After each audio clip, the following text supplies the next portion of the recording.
তাহলে সেক্ষেত্রে আপনি দেশীয় ক্লাউড যে সার্ভিস প্রোভাইডার যারা আসলে মানে তাদের চ্যালেঞ্জটা আসলে আপনি কি দেখেন?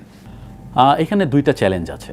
যে দুইটা চ্যালেঞ্জ আছে বলতে যে আমরা যখন দেশীয় ক্লাউড বলি, আমাদের যারা ক্লায়েন্ট আছে তারা আমাদের কাছে একটা প্রাইস একটা ভালো এক্সপেক্ট করে যে আমরা অনেক লো প্রাইসে দিব।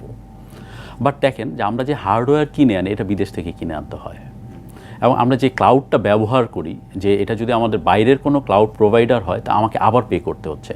আমি যদি ফায়ারওয়াল ডিভাইস ব্যবহার করি আমাকে আবার পে করতে হচ্ছে।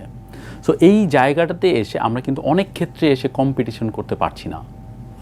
বাট আমাদের একটা সুবিধা হচ্ছে যে গভর্নমেন্ট যেটা চাচ্ছে যে না, আমাদের নিজেদের অন্তত তথ্যগুলি দেশে রাখতে হবে, এবং এইটার থেকে আমরা খুব ভালো কম্পিটিটিভ মানে সার্ভিস দেওয়ার জন্য আমরা যেটা করছি, আমরা ওপেন সোর্স প্ল্যাটফর্মটাকে ব্যবহার করছি।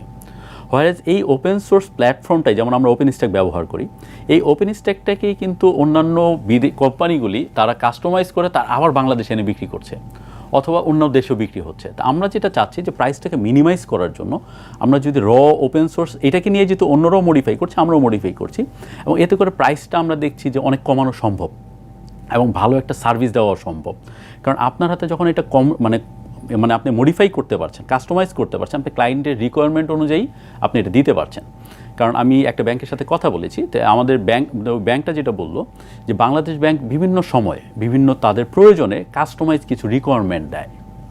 তো এই রিকোয়ারমেন্টগুলি অনেক সময় দেখা যায় যে বাইরে থেকে যে ক্লাউডটা আপনি কিনে আনছেন এটা ফুলফিল করতে পারে না, তখন বাধ্য হয়ে তাদের ক্লাউডের বাইরেও কিছু সার্ভিস ব্যবহার করতে হয়। তারা জানতে চাচ্ছিল এগুলো সম্ভব কিনা, আমরা দেখলাম ইজি সলিউশন, যেটা আসলে করা সম্ভব এবং তাদের জন্য এটা খুব ভালো একটা সমাধান হতে পারে আর কি।